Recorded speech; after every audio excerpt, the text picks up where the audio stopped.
Caríssimos, eu vou usar essa última aula para repassar pelos conceitos que nós passamos, que nós estudamos, mostrando para vocês a importância de cada um deles. O que nós fizemos nessas nossas aulas desse curso? Nós começamos falando em probabilidade.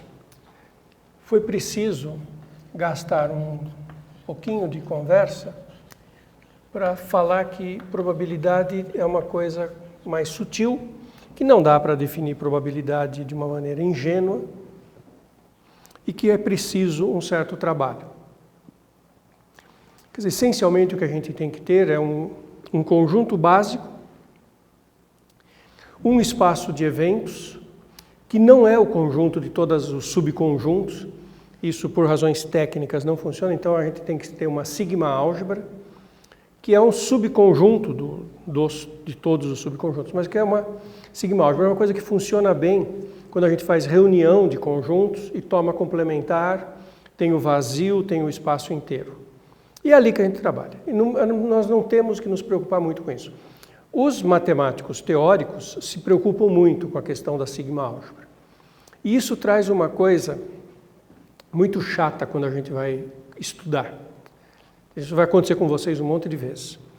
Vocês vão ler um texto sobre esses temas e o autor, para ser muito rigoroso, ele fala então na sigma-álgebra, ele fala em filtração, ele fala numa série de termos que são necessários se você quer ter o rigor total da matemática, mas que não prejudicam o dia a dia. Se você passar batido por essas expressões, você não vai chegar em nenhuma situação crítica em que isso vai gerar um problema para aquilo que você está estudando. Tá? Bom, é um conceito sutil, probabilidade, né? Então, sempre tem aquelas perguntas que nos desafiam. Mas a gente falou em probabilidade para poder trabalhar com variáveis aleatórias, que esse aí era um conceito muito legal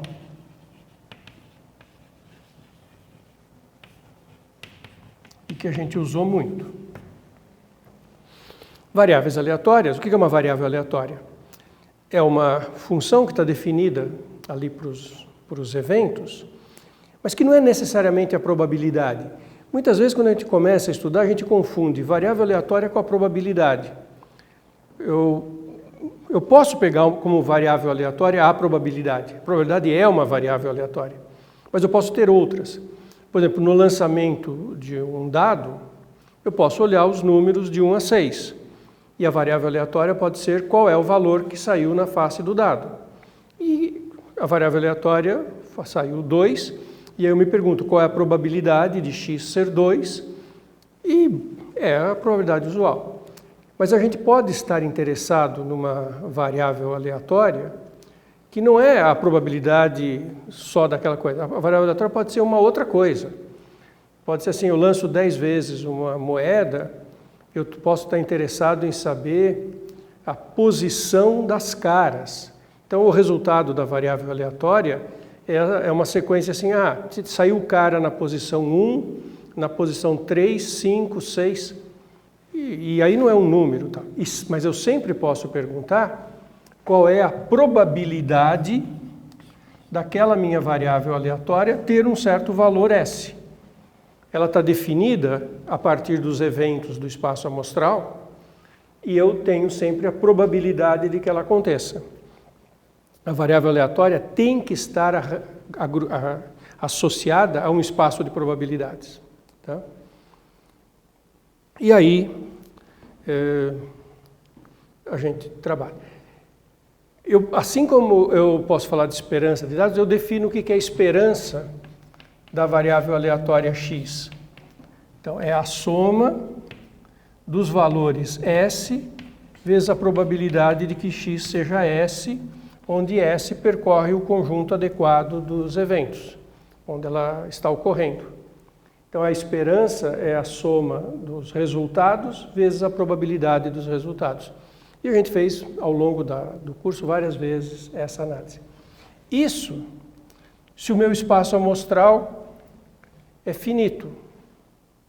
Porque daí eu tenho uma somatória em cima dos elementos do espaço amostral. Qual é o caso do dado? A esperança, o lançamento de um dado, qual é o número que saiu? Você faz somatório de 1 vezes a probabilidade de 1, 2 vezes a probabilidade. E se o dado for desequilibrado, vai aparecer a probabilidade daquele número. Mas e se a variável estiver definida na reta? Então, a esperança, no caso de uma variável cujo domínio é contínuo, é a integral sobre R, em geral, ou sobre o domínio, de S, P de x igual a S, ds. É a mesma coisa, só que ao invés de somatória, é uma probabilidade. E aí eu faço a integral dessa probabilidade vezes o valor da variável aleatória para obter a esperança. Para ter isso, a gente chama que isso é uma distribuição, que isso é uma densidade de probabilidade. O que a gente precisa aí é que a integral de menos infinito a mais infinito da probabilidade de x dx seja 1. Porque essa é a medida, da probabilidade do espaço inteiro.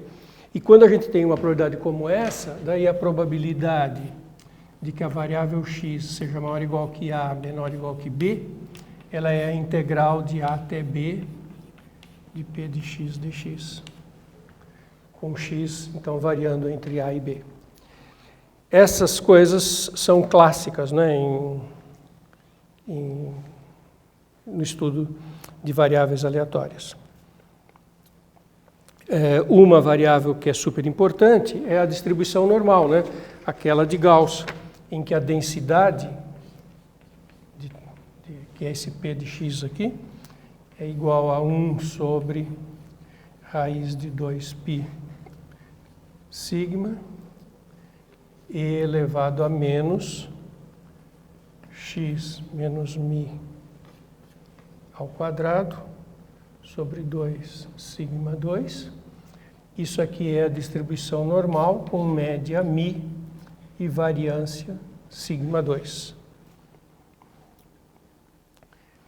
E se a gente fizer uma mudança de variável z igual x menos μ sobre sigma, aí a gente obtém uma normal com média 0 e 1.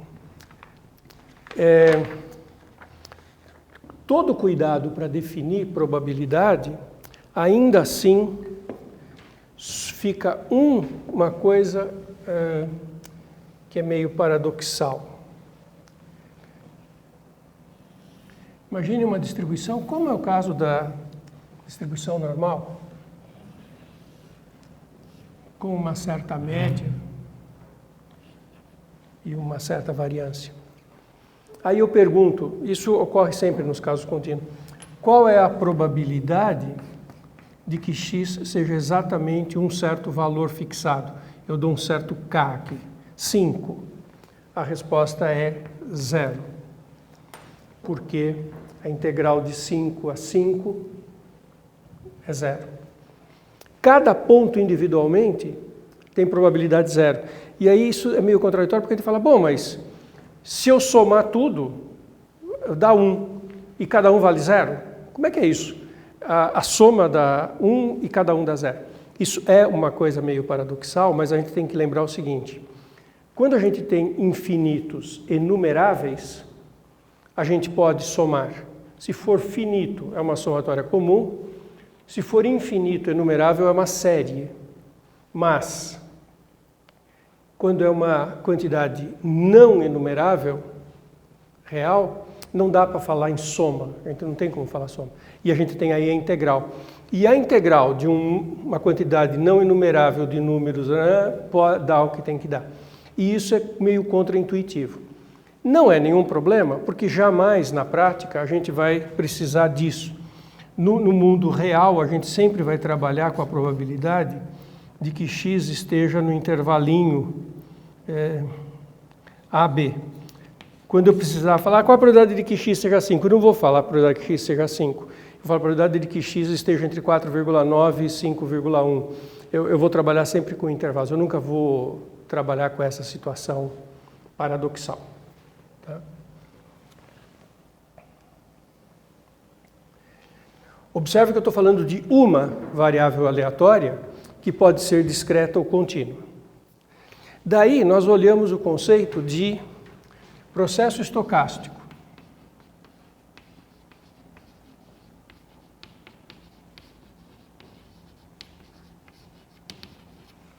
Que é uma sequência de variáveis aleatórias sobre um conjunto de índices.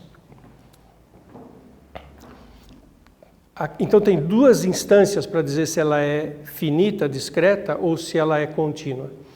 Cada variável aleatória pode ser discreta como um dado ou contínua como a normal. Agora eu tenho uma sequência de variáveis.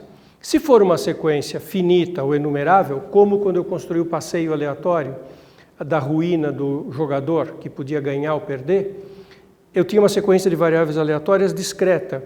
E era importante naquele momento para a gente entender isso. Porque a variável aleatória tinha assim, joga uma moeda, é a aposta 1. Joga uma moeda na aposta 2. Joga uma moeda na aposta 3. É uma sequência de apostas e que a gente fez uma análise ali do passeio aleatório. Então, era discreto nesse sentido, que era uma sequência discreta. Quando a gente pega um movimento browniano, é uma família de variáveis aleatórias em que o t está indexado em R. Então, no movimento browniano, tem duas coisas que são contínuas. O índice e a variável aleatória. Então, você lembra que no movimento browniano, a gente tinha os t's reais e, além disso, cada variável bt era uma variável aleatória contínua nesse sentido. Tanto que lá no movimento browniano, essa variável aleatória aqui era uma normal com média zero e variância t menos s. Então veja, para cada t num conjunto contínuo, R, temos uma variável aleatória contínua. Então, aí tem todos os jogos entre o índice e t. Eu posso ter uma sequência finita de variáveis aleatórias contínuas. Já vou voltar a isso. Tenho qualquer combinação. No caso do jogo, do passeio aleatório do jogador, eu tinha uma sequência enumerável de variáveis aleatórias. Para cada n eu jogava a moeda e fazia a soma até n, e o n ia para infinito, mas era inumerável. E cada variável aleatória tinha dois valores, porque era associado a jogar a moeda, era 1 ou 0, 1 ou menos 1, dependendo da montagem que eu estava fazendo. Então ali eram duas variáveis aleatórias, eram uma família discreta de variáveis aleatórias discretas. No browniano é uma família contínua de variáveis aleatórias contínuas.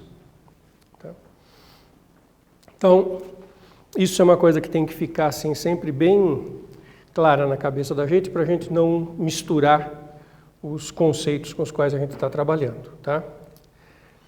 Então, processo estocástico veio daí. Tinha uma sutileza que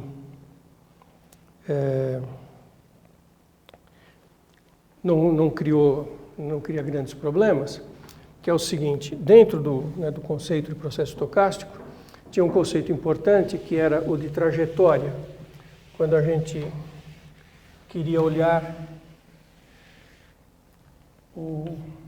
fazer o t variar, né?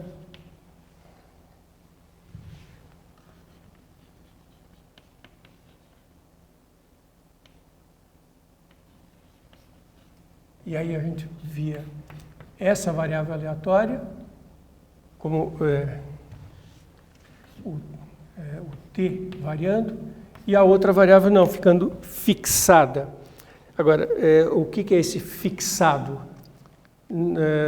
Pensa que é no problema do nosso apostador. não pode fixar o elemento do espaço amostral. Lá o nosso espaço amostral era jogar moeda, 1 ou -1. Se eu fixar que é sempre o 1, aí a trajetória é mais um, mais um, mais um, mais um, mais um, mais um, mais um, não tem interesse. O interesse do passeio aleatório, de olhar para o passeio aleatório como processo estocástico, é que eu vou olhar o tempo, quer dizer, o n que está variando, e eu vou fixar uma sequência de resultados do espaço amostral. Então não adianta fixar que é sempre cara. Eu vou pegar uma sequência que é uma sequência de cara, coroa, cara, cara, cara, coroa, cara, cara, cara, coroa, coroa, coroa. Para cada sequência desses eventos é que eu construo uma trajetória no tempo que ali era n.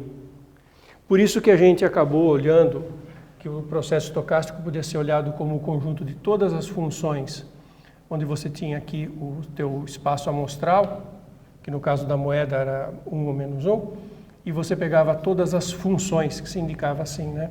Todas as f's de n dentro desse conjunto. Então eram todas as sequências de caras e coroas, e o processo estocástico é uma variável aleatória, que no meu caso então seria a soma dos ganhos lá do jogador sobre essa variável. Bom, então o passeio aleatório era um exemplo de processo estocástico. A gente também trabalhou com o conceito de martingale. Qual era o grande lance do conceito de martingale? É uma coisa que está muito associada com a ideia intuitiva, né? De uma forma intuitiva está associada com a ideia de arbitragem. O martingale é aquele sequência de variáveis aleatórias em que você vai olhar a variável aleatória atual, qual é a esperança dela depois que ela seja executada. É exatamente o estado atual. Não quer dizer que executando essa operação você vai estar no mesmo lugar. Pelo contrário, quando é aquela de apostar jogando a moeda, ganhando 1 ou perdendo 1, se o jogador está num certo instante com um ganho de 17 unidades, ele vai jogar a moeda, ou ele vai partir para 18 ou ele vai partir para 16, porque ou ele vai ganhar ou ele vai perder. Então ele está com 17, no próximo passo ele terá ou 18 ou 16. Mas qual é a esperança que ele tem para o próximo passo? É 17, porque 18 com probabilidade de meio, 16 com probabilidade de meio. E por que isso é importante? Porque quando a gente pensa na esperança nesse sentido, isso significa que a longo prazo as coisas vão ficar estabilizadas. Então, identificar que um processo é um martingale é importante para você saber que não existe uma estratégia esperta para tentar olhar para o passado e tomar uma decisão para o futuro. Isso confunde muita gente no dia a dia. As pessoas, em geral, acham, quando elas apostam em loterias, quando elas veem coisas acontecer, elas acham que o passado interfere. Se você perguntar para as pessoas, a maioria muito grande de pessoas acredita que se você jogou uma moeda e saíram 20 vezes em seguida a cara, aí está muito mais provável que a próxima seja a coroa, porque não vai ter 21 caras em seguida. Assim como nas loterias do dia a dia, muitas pessoas não acreditam, não fazem uma aposta, tipo numa loteria dessas de escolher números. Poucas pessoas fazem uma aposta assim, vai escolher 6 números, escolhe 6 números em seguida. E se você perguntar para as pessoas, elas vão dizer, é porque nunca sai 6 números em seguida. O que é verdade. E que é bonito de pensar, né? Por que acontece isso, é um probleminha de probabilidade. Mas a ideia de martingale, quando nós identificamos um martingale, nós sabemos que não tem mais, não tem como ter uma estratégia para lucrar. Nós vimos então esses conceitos. Depois nós vimos o conceito, então, passamos para o processo estocástico, o martingale, e nós vimos o conceito de movimento browniano, que tinha as seguintes coisas que eram essenciais no movimento browniano. E eu espero que as aulas que vieram depois tenham ajudado a entender duas coisas. No movimento browniano, a gente coloca a seguinte condição. Você pega uma sequência de números e aí você olha essas diferenças, esses pares, você vai desse para esse, não estou embaralhando, estou pegando esse menos esse, aí o outro, na verdade eu nem repito, tá? Faço assim, para ser mais preciso ainda, B1 menos B0, B2 menos B1, B3 menos B2. Bom, são todos independentes.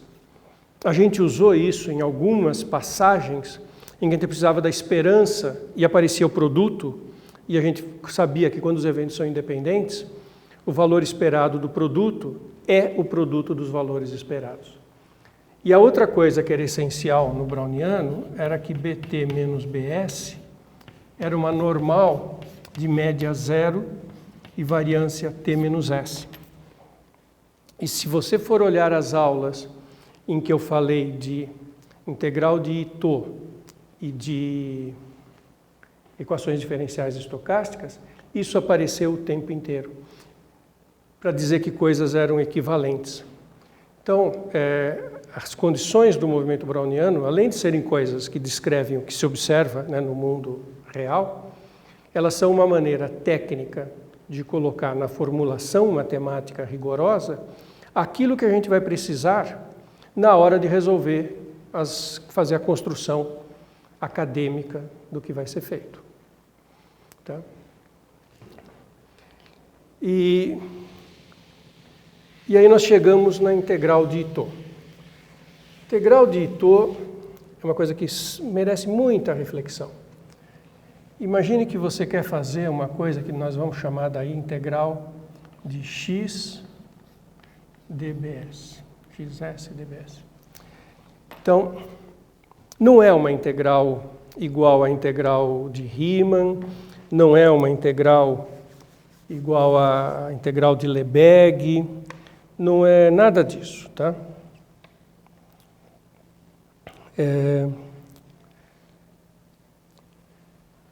Na hora que eu vou fazer isso, muitas vezes eu tinha aqui o 0t, né? Definir essa integral de zero. No começo eu defini de 0 a t. Quando você define de 0 a t, x é uma variável aleatória, b é um browniano. Então, o integrando é uma variável aleatória e o integrador é um browniano. E se você faz com 0 a t fixos, isso gera uma variável aleatória. Se você faz com o t variável, então você tem um resultado para cada t. Então você tem uma variável aleatória para cada t, ou seja, é um processo estocástico. Então, quando você faz a integral de Ito de 0 a t e faz o t variar, você tem um processo estocástico.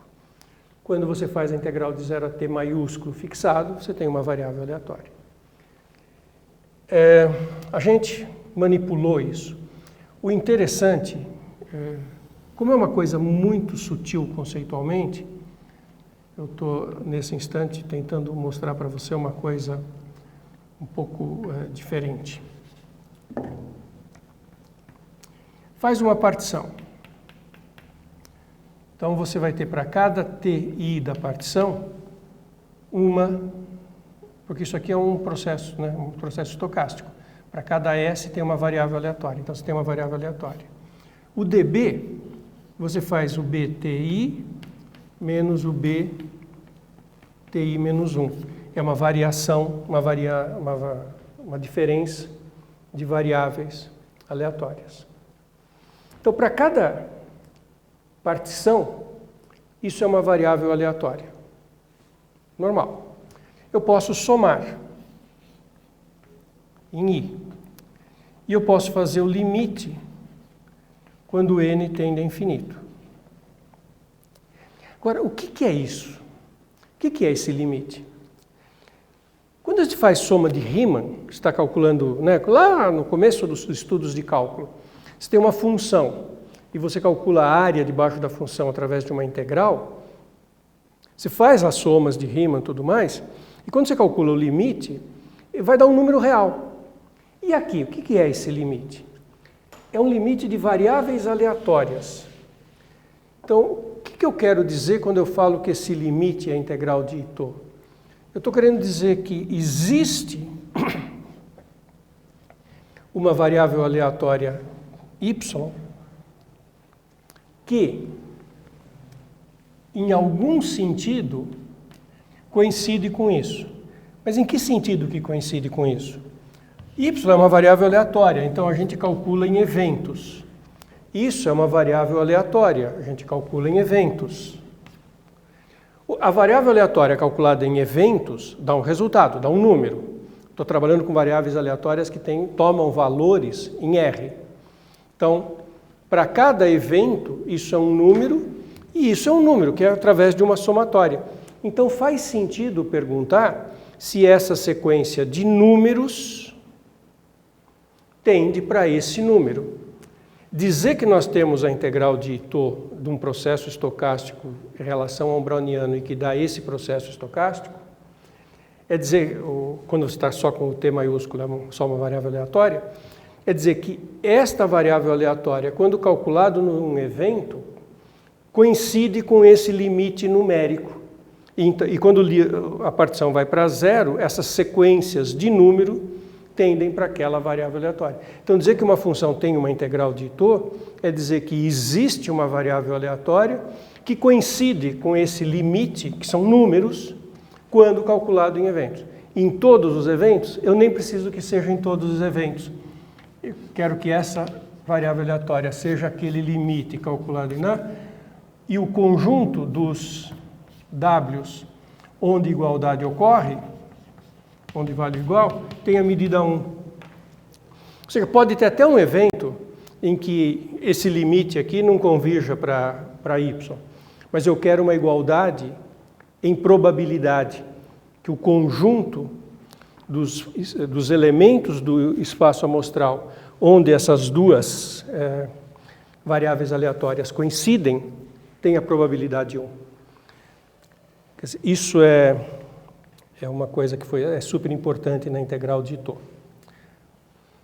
Tá? Bom, e depois disso a gente chegou nas equações diferenciais estocásticas e no Black-Scholes, que eu acabei de falar nessas aulas, né? Eu espero que esses comentários que eu tenha feito sobre a integral de Itoh agora e sobre as outras coisas tenham ajudado a entender por onde a gente passou. Lembrando que é muito difícil de dar um significado muito concreto para a variação de uma variável aleatória, de um processo estocástico, que é sempre mais razoável interpretar pensando que é uma diferença, que isso faz assim, muito mais sentido. Bom, então se vocês olharem ao longo dessas aulas todas, o meu grande esforço foi de fazer vocês mergulharem nesse mundo, mais do que fazer a equação de Black-Scholes, foi mergulhar vocês nesse mundo onde tem umas palavras que são semelhantes, integral, equação diferencial, mas tem umas palavras que assustam, porque é integral de Itoh e tem uma equação diferencial estocástica. E as fórmulas não são exatamente as mesmas, né? Por isso que eu gastei umas várias aulas falando daquelas fórmulas bem complicadas, do que eu chamava de cálculo browniano, as integrais de Itoh.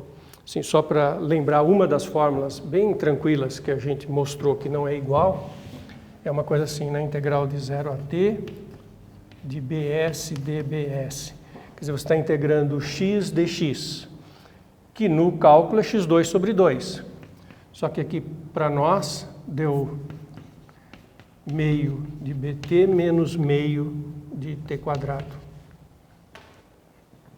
Tem um elemento diferente na... Eu pus ao quadrado no bt? Não.